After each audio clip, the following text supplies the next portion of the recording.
अस्सलाम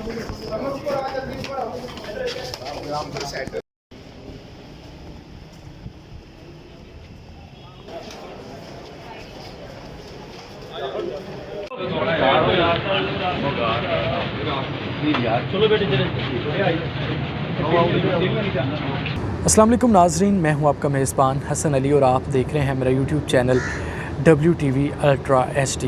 नाज़रीन, आज हम आपके साथ डिस्कस करेंगे शेख दानिश ने जो किसी की बेटी के साथ किया था तो वो अब उसी की बेटी के साथ होने जा रहा है, यानी कि मकाफ़ात अम्ल होने जा रहा है। और जो कहर उसने किसी की बेटी के ऊपर ढाए थे वो कहर अब उसी की बेटी के ऊपर जो है वो ढलने जा रहे हैं। कैसे ढलने जा रहे हैं, कब ढलेंगे और जो है वो इस केस में मज़ीद क्या अपडेट्स हैं वो भी आपके साथ शेयर करेंगे। लेकिन तब तक अगर आपने मेरे चैनल को सब्सक्राइब नहीं किया तो जल्दी से सब्सक्राइब कर दें ताकि हमारी आने वाली तमाम वीडियोस आप तक बआसानी पहुंचती रहें।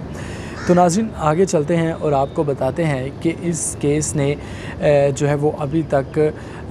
कौन सा रुख इख्तियार किया है, केस अब कहाँ पर खड़ा है। नाज़रीन, सबसे पहले मैं आपको बताता चलूँ कि जो शेख दानिश की बेटी है आना शेख, वो 3 सितंबर तक हिफाजती ज़मानत पर है। लेकिन उसके बाप शेख दानिश की जानिब से, जो कि फैसलाबाद का एक मारूफ बिज़नेसमैन है और उसकी 1 नहीं 2 नहीं 3 नहीं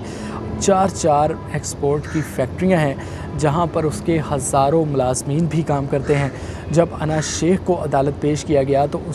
उसके जो हज़ारों मुलाजमीन हैं वो भी अदालत पहुंचे थे ताकि जो शेख दानिश के साथ मामला पेश आया था, जिस तरह से वकला ने उनको तशद्दुद का निशाना बनाया था, उसी तरह से जो है वो अब उसकी बेटी को जो है वो तशद्दुद का निशाना ना बनाया जा सके। इसीलिए शेख दानिश के जो मुलाजमीन हैं वो अदालत में पहुँचे थे ताकि अगर वकला की जानिब से और या किसी भी सिविलियन की जानिब से अना अली पर जो है वो तशद्दुद करने की कोशिश की गई तो वो उन पर जवाबी वार करेंगे। तो नाज़रीन, अभी मैं आपको बताता चलूँ कि शेख दानिश की जब अदालत में पेशी थी तो उसकी जानिब से अदालत में ये कहा गया कि मेरी बेटी को जो है वो हिरास किया जा रहा है, उसके साथ जो है वो नारवा सलूक किया जा रहा है, तो उसकी बेटी के साथ जो है वो इस तरह से नहीं होना चाहिए। जिस पर खतीजा के वकला की जानिब से ये कहा गया कि जैसे आपने किसी की बेटी के साथ जो है वो इंसानियत सोच सलूक किया था, उसके बाल काटे, उसकी भवें मोड़ दी और उसको जो है वो जूतियां तक चटवाई और बाद में जो है वो उसको धमकियां देते रहे और वीडियोस भी वायरल कर दी, जो ना सिर्फ पाकिस्तान में बल्कि पूरी दुनिया में वो वीडियो जो है वो वायरल हुई। उस लड़की का कैरियर जो है वो मुकम्मल तौर पर ख़राब कर दिया गया। तो अब अगर आपके साथ ऐसा हो रहा है तो ये मकाफ़ात अमल है। तो इस हवाले से भी जो है वो बातें जो है वो अदालत में होती रहीं। और दूसरी बात मैं आपको यहाँ पर ये बताता चलूँ कि तमाम वो मुल्ज़िमान जो इस केस में मुलव्विस थे, उन तमाम मुल्ज़िमान को जो है वो अदालत ने 3 सितंबर तक जो है वो अब रोक रखा है, उनको पुलिस की कस्टडी में दिया है, यानी कि जुडिशल रिमांड पर जो है वो जेल भेज दिया गया था। क्यों भेजा गया था जेल? जब लास्ट टाइम शेख दानिश और उसके जो गार्ड्स की जब पेशी थी तो उस वक्त तकरीबन टाइम हो चुका था 4:30। वकला की जानिब से, जो मुल्ज़म के वकला हैं शेख दानिश, उनकी जानिब से ये जो है वो इस्तफ़सार किया गया कि अभी जो है वो कोर्ट का टाइम बिल्कुल ख़त्म हो चुका है, जिस पर जो है वो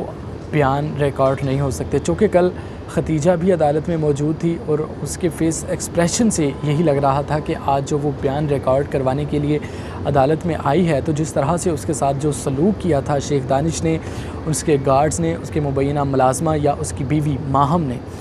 तो उसी तरह से जो है वो अब उनको सज़ा दिलवाने के लिए अदालत में मौजूद है। लेकिन अदालत में जो शेख दानिश के वकला हैं उनकी जानिब से ये कहा गया कि हमें ये इत्तला नहीं दी गई थी कि आज खतीजा अदालत में आएगी और 164 के बयानात रिकॉर्ड करवाएगी। नाज़रीन, मैं आपको बताता चलूँ कि 164 के जो बयानात हैं वो किसी भी केस में रीढ़ की हड्डी की हैसियत रखते हैं और वो जज जो है वो अपने रूबरू इन बयानात को रिकॉर्ड करता है कि आया जो FIR में बातें लिखी गई हैं क्या वो उसके साथ मैच करती हैं या इनमें तज़ाद है। तो उसी बयानात की रोशनी की सूरत में जो है वो جج جو ہے وہ اس کیس کو لے کر آگے چلتا ہے۔ لیکن کل جب ختیجہ عدالت پہنچی تو وہاں پر جو ہے وہ ان کے بیانات کو ریکارڈ نہیں ہونے دیا گیا اور یہ کہا گیا کہ ٹائم کا جو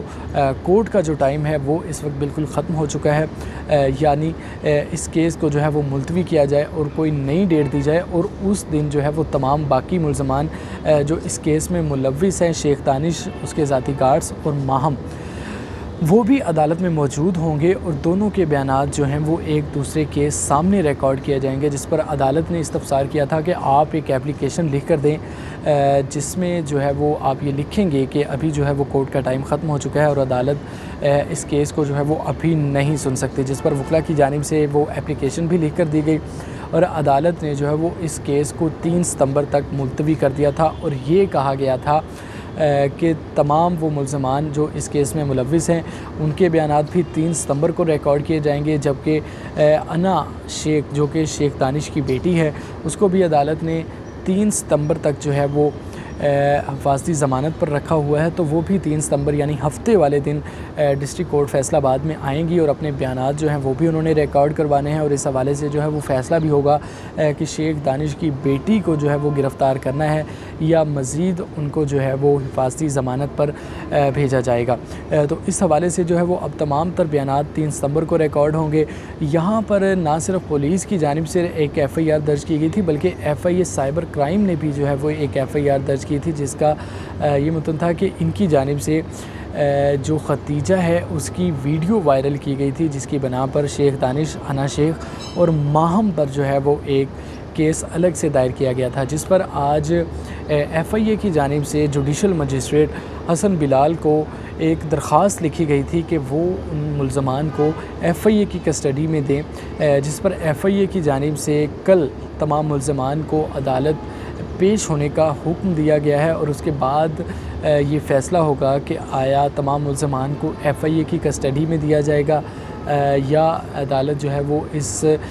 درخواست کو خارج کرتی ہے جو FIA کی جانب سے دائر کی گئی ہے۔ تو کل ابھی دانش کی پیشی ہوگی FIA کی جانب سے، کل ہو سکتا ہے کہ انا شیخ بھی وہاں پر آئے، تو اس حوالے سے جو ہے وہ تمام تر بیانات کل ریکارڈ ہوں گے اور باقی جو